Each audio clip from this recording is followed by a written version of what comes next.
Bonjour à tous et bienvenue dans le journal de ce vendredi 17 octobre. Il est 9 heures. Au sommet de cette édition, la triche pendant les examens universitaires, les jeunes et la politique, élection de Miss University of Mauritius, le ALS Ice Bucket Challenge contre la maladie de la sclérose, le regard sur les dreadlocks, comment allier études et travail, le regard sur l'art, la triche pendant les examens universitaires. Les examens du premier semestre à l'Université de Maurice vont bientôt débuter. Stress, sueur, la peur d'échouer aux examens, tous les moyens sont bons pour essayer d'obtenir les meilleures notes. Écoutons le reportage de Girija et Yanishka. Quand l'on consulte le site de l'Université de Maurice, à la rubrique « Étudier à UOM », on est étonné de la longueur de la liste de règles à respecter pendant les examens. Mais la triche, aussi appelée malhonnêteté universitaire, a toujours existé. Et les bons tuyaux de triche sont évidemment sur l'Internet.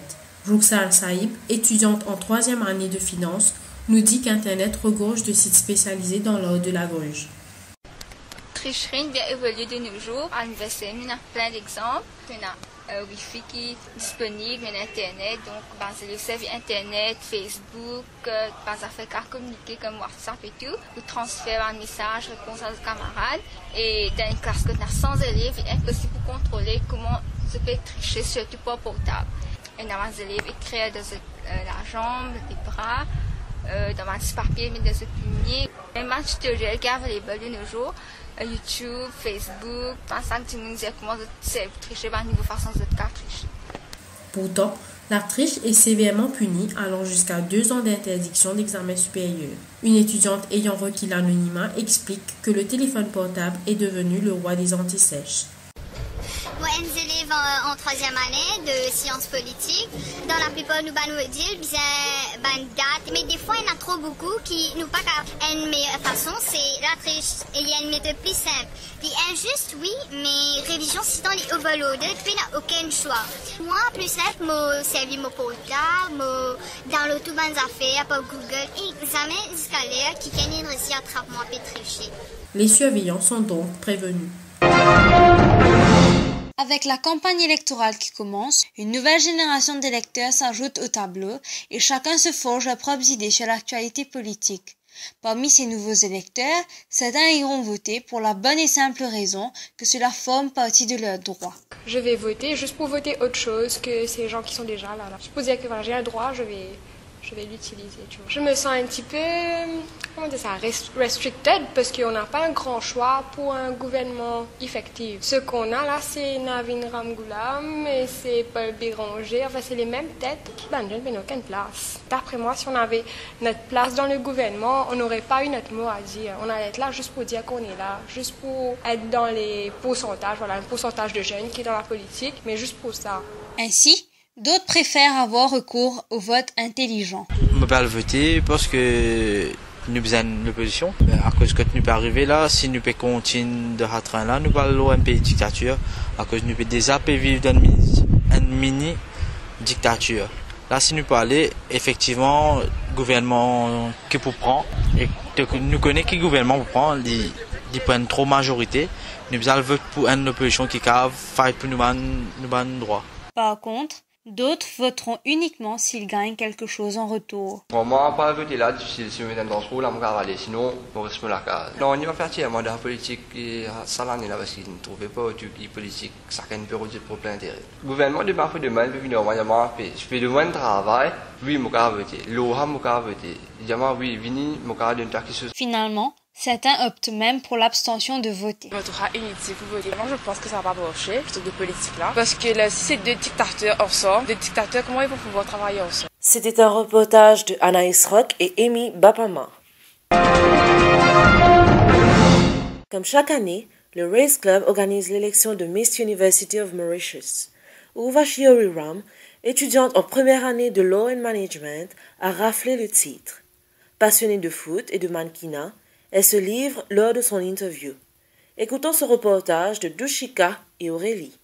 How do you feel, Urvashi, now that you are the beauty ambassador of the University of Mauritius? I am blessed and happy to have won. I truly believe destiny has something planned for everyone. For me, being able to wear the crown It's the best feeling ever. So Urvashi, today Miss UOM 2014, how did it start? One day some girls were walking around the campus and asking if we would like to participate in the beauty contest. My friends, knowing I was passionate about modeling, urged me to register and I accepted after minutes of persuasion. Did you expect to be the winner? On the one hand, I didn't expect to win. On the other hand, subconsciously, I wanted it so hard. I was enjoying each and every moment and the magic of confidence brought to me my crown. Being under the spotlight, it certainly brings a lot of critics. How do you deal with them? I always welcome critics because I feel that when you're good, then they critique you. However, when it came to questions during the competition, you had to answer a question about poverty. And you said that people are poor because they are uneducated. Is that your real perception? We all get nervous in front of many people. Even I was a little scared, so maybe at that time I didn't have that moment to think what I was saying. But due to lack of resources, money, this is why they become uneducated. It's not that what I said. And now, Urvashi, what are your projects as the ambassador of the University of Mauritius? I believe in the concept of beauty with a purpose. Winning the title has given me name and fame. I would hence like to use this fame and make a difference in people's life. The personality of a miss helps to attract people's attention.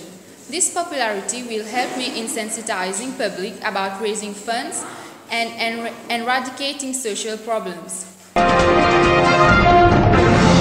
Longtemps associés à la culture rasta et aux fumeurs de joint, ceux qui portaient des dreadlocks étaient qualifiés de sales. Clichés, préjugés, le rasta ne passe pas inaperçu. Pour la communauté rasta, les dreadlocks sont sacrés, alors que bien souvent, à l'âge de l'adolescence, certains veulent des dreadlocks pour leur côté esthétique. Pour le vrai rasta, c'est dans l'âme.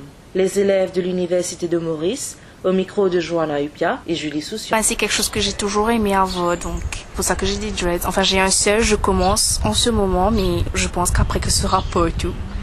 Et pour ça, il va falloir attendre un petit moment. Ça se porte pas les dreadlocks, ça se vit. Et lifestyle.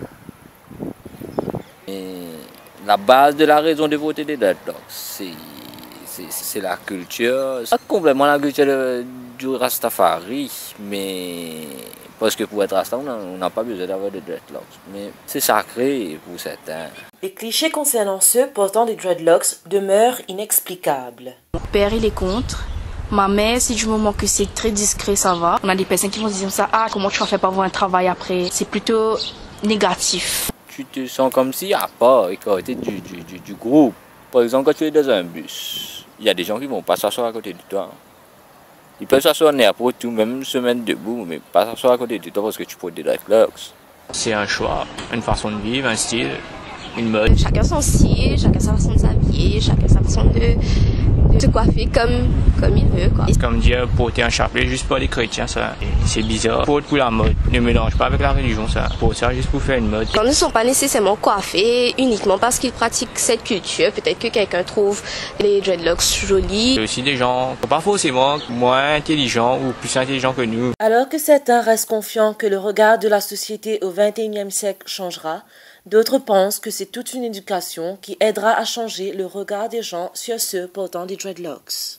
Tout le monde le sait, si on voit quelqu'un avec des dreadlocks, rasta, et on juge la personne automatiquement. Et je pense que maintenant le monde évolue et le regard sur ces personnes-là change. Ça commence à devenir normal.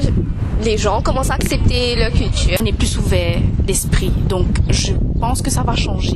Ça change, ça change. Parce que la façon de vivre des jeunes, ils veulent plus vivre à leur façon au lieu d'écouter comment vivre. On doit les faire comprendre que les gens qui portent des dreadlocks ne sont pas des drogués, comme beaucoup le disent. C'est mieux d'éduquer les gens, d'éduquer avec les bonnes manières, tout ça. C'est ça qui pourra faire changer leur regard.